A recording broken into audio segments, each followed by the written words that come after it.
ពាក់ព័ន្ធទៅនឹងសិង្ហបុរីនារីម្នាក់គាត់មកស្រុកខ្មែរខ្ញុំឃើញ CNA គាត់និយាយពីការបាត់ខ្លួននារីនោះតាមបណ្ដឹងរបស់គ្រួសារនារីនោះហើយគាត់ទៅសេភ្ជាប់មកកម្ពុជារឿងបញ្ហាឆោបោកកន្លែងនេះខ្ញុំគិតថា CNA គាត់លឿនពេកហើយគាត់ក៏មិនគួរទៅសេលឿនដោយខ្វះការស្រាវជ្រាវហើយមិនគួរផ្សារភ្ជាប់បញ្ហាផ្ទាល់ខ្លួនរបស់ជនជាតិគាត់ទៅបញ្ហាការឆោបោកនៅកម្ពុជាទេតែ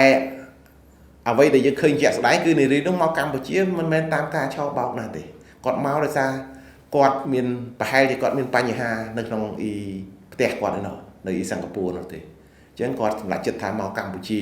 មកធ្វើជាគ្រូបង្រៀនអីអាហ្នឹងតាមសម្ដីរបស់សម្ដីខ្លួនណាអញ្ចឹងមែនតែនទៅវាមិនមែនថាឲ្យអ្នកមកស្រុកខ្មែរស្អីគេ scam ណាអញ្ចឹងជាឧទាហរណ៍ជាក់ស្ដែងគឺករណីដែល CNA គាត់បានលើកពីនារីសិង្ហបុរីហ្នឹងហើយប៉ុន្តែឃើញមានព័ត៌មានគេកែសម្រួលករណីនឹងឡើងវិញហើយសម័យខ្លួនក៏សុវត្ថិភាពដែរនៅយើងហ្នឹងហើយ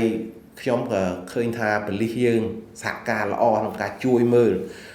ជនជាតិសិង្ហបុរីម្នាក់នោះដែលគាត់ថាចូលមកស្រុកខ្មែរហើយគាត់នៅណាគាត់មានបញ្ហាអត់គឺឃើញថាខ្នះខ្នែងហើយរកឃើញថាគាត់មានសុវត្ថិភាពហើយយើងក៏សប្បាយចិត្តហើយយើងក៏